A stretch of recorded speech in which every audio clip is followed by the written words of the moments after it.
Friends, आज की video में हम बात करेंगे famous Indian poetess Sarojini Naidu की एक पोएम के बारे में जिसका नाम है विलेज सॉन्ग। अब पहले ही मैं आपको एक बात बताना चाहती हूँ कि सरोजनी नायडू ने विलेज सॉन्ग नाम से 2 पोएम्स लिखी थी। इसमें से एक पोएम मैं पहले ही एक्सप्लेन कर चुकी हूँ, उसका लिंक आपको वीडियो के डिस्क्रिप्शन में मिल जाएगा। और ये उनकी एक दूसरी पोएम है जिसकी टाइटल बिल्कुल सेम है। इसे 1912 में पब्लिश किया गया था। ये पोएम जो है ये 16 लाइंस की है और 4 क्वार्टेट्स में बांटी गई है। साथ ही बात करें पोएम की राइमिंग स्कीम की तो वो है A A B B A A C C D D A A E E A A. Friends, इस पोएम में कुछ कंपैरिजन दिखाया जा रहा है। वो कंपैरिजन है ह्यूमन बीइंग्स की दुनिया और जो नेचर की दुनिया है उनके बीच में।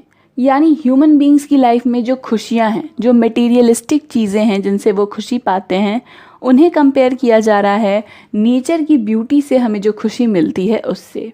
तो यही पोएम की थीम भी है, comparison between the world of human beings and the world of nature. Friends, Sarojini Naidu एक बहुत ही फेमस इंडियन पॉलिटिकल एक्टिविस्ट और पोइट थी। उनका जन्म हुआ था 13 फरवरी 1879 में और उनकी डेथ हुई थी 2 मार्च 1949 में।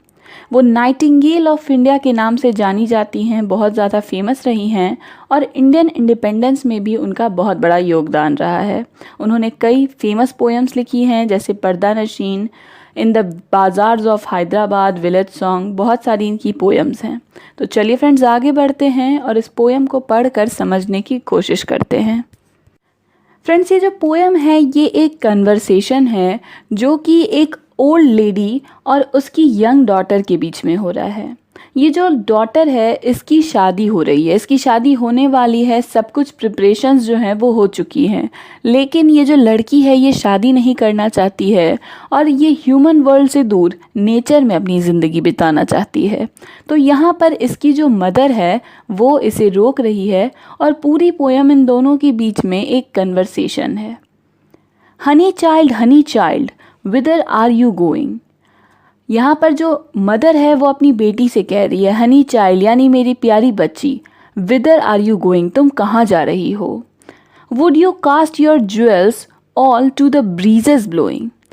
क्या तुम अपनी ये जो ज्वेल्स है, जो भी तुम्हारी ज्वेलरी है, तुम्हारे जो सोने चांदी के गहने हैं, उन सबको यूं ही हवा में बहा दोगी, मतलब उन सबको वेस्ट कर दोगी। Would you leave the mother who on gold and green has fed you. और क्या तुम अपनी इस माँ को भी छोड़ दोगी जिसने तुम्हें बिठाकर सोने के अनाज खिलाया है, यानी तुम्हारा ख्याल रखा, तुम्हें पाला पोसा, बिल्कुल रानी की तरह रखा, तुम अपनी उस माँ को भी छोड़ दोगी। Would you grieve the lover who is riding forth to wed you. और साथ ही क्या तुम उस लवर को भी दुखी कर दोगी जो तुमसे शादी करने के लिए यहाँ आ रहा है, यानी बारात जो है वो निकल चुकी है, हमारे घर आने वाली है, तो क्या तुम अपने होने वाले दूल्हे को भी दुखी करोगी, परेशान करोगी। Mother mine to the wild forest I am going. ये जो पहला क्वेश्चन था वेयर आर यू गोइंग, उसका जवाब है कि मेरी प्यारी माँ, मैं कहाँ जा रही हूँ, उस जंगल में जा रही हूँ, वाइल्ड फॉरेस्ट में जा रही हूँ। Where upon the champa boughs the champa birds are flowing. Friends, चंपा जो है वो बहुत ही ज़्यादा ब्यूटीफुल फ्लावर्स होते हैं जिनकी खुशबू बहुत अच्छी होती है। तो मैं ऐसे जंगल जा रही हूँ जहाँ पर चंपा के पौधे हैं और जो बोझ है, डालियाँ हैं, उन पर छोटे छोटे चंपा के फूल जो है वो खिले हुए हैं और हवा में हिल रहे हैं। To the koel haunted river isles where lotus lilies glisten. To the koel, कोयल एक तरह की बर्ड होती है, सिंगिंग बर्ड, जो पेड़ों में कहीं छुपी रहती है पर उसकी गाने की आवाज़ सुनाई देती है। तो वैसे ही एक जंगल में जाऊंगी जहाँ कोयल की आवाज़ जो है वो नदी किनारे की जो छोटे छोटे ज़मीन के टुकड़े हैं वहाँ पर उसकी आवाज़ गूंजती रहेगी।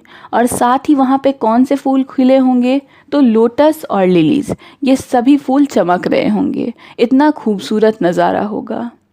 The voices of the fairy folk are calling me, oh listen। और मैं क्यों जा रही हूँ, तो जंगल में जो परियां रहती हैं उनकी आवाज़ें मुझे अपनी तरफ बुला रही हैं, आप भी उसे सुन के देखो। यानी फर्स्ट स्टैंजा में जो माँ थी वो बता रही है कि कितनी सारी मटीरियलिस्टिक चीज़ें हैं तुम्हारे पास गहने हैं, एक प्यार करने वाली माँ है, एक बहुत ही अच्छा हस्बैंड तुम्हें मिलने वाला है, क्यों इसे छोड़ के जा रही हो? तो इसका जवाब मिलता है कि मैं चंपा के फूलों के लिए जा रही हूँ, कोयल की आवाज़ के लिए, फूलों के लिए, या जो परियों की आवाज़ मुझे सुनाई दे रही है उसके लिए। मैं नेचर में समाना चाहती हूँ।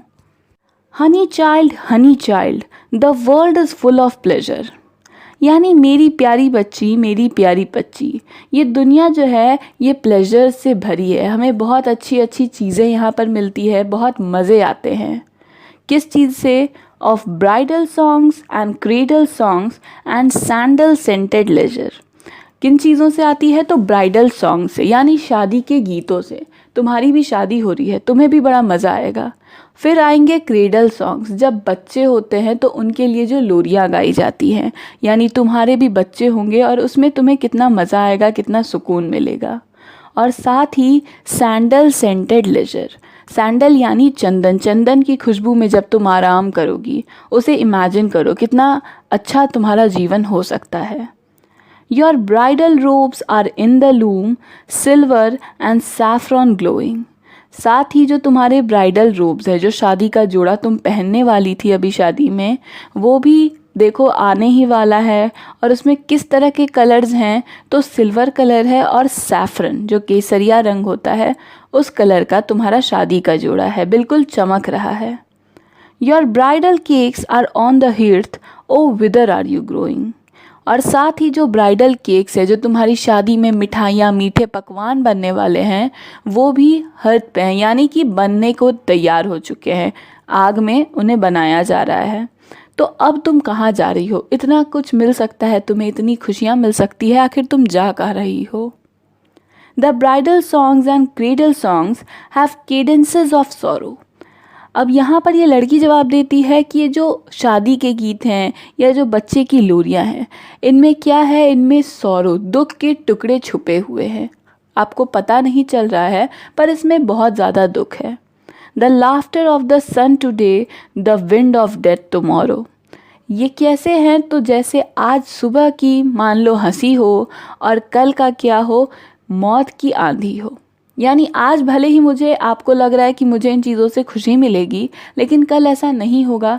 कल ज़रूर ही ये दिन बदल जाएंगे और मैं शायद उतनी खुश ना रहूं। Far sweeter sound the forest notes where the forest streams are falling. इससे कई ज़्यादा मीठी आवाज़ कहाँ से है? तो फॉरेस्ट में, जंगल में, जहाँ पर क्या हो रहा है, जो छोटी छोटी नदियाँ हैं वो ऊपर से गिर रही हैं, पानी गिर रहा है और उसकी जो आवाज़ है वो मुझे ज़्यादा मधुर लग रही है, प्यारी लग रही है। O mother mine, I cannot say the fairy folk are calling. मेरी प्यारी माँ, मैं यहाँ नहीं रह सकती हूँ। क्यों? क्योंकि वो परियों की आवाज़ मुझे बुला रही है। कहाँ? तो उस जंगल में जहाँ मैं नेचर के करीब रहकर अपनी ज़िंदगी बिताऊंगी। यहाँ पर फ्रेंड्स ये पोएम ख़त्म होती है। पोएम एक कंपैरिजन कर रही है कि एक ह्यूमन बीइंग की जो मटीरियलिस्टिक लाइफ होती है रिलेशंस में, किस तरह से वो अपनी ज़िंदगी एक लड़की बिता सकती है, उसका एग्जाम्पल एक माँ दे रही है। और दूसरी तरफ ये जो लड़की है ये नेचर को डिस्क्राइब कर रही है कि नेचर में क्या खूबसूरती है और कैसे हम नेचर में खुश रह सकते हैं। तो फ्रेंड्स ये थी सरोजनी नायडू की पोएम विलेन सॉन्ग। अगर आपको पोएम पसंद आई तो प्लीज़ लाइक, कमेंट और शेयर करिए।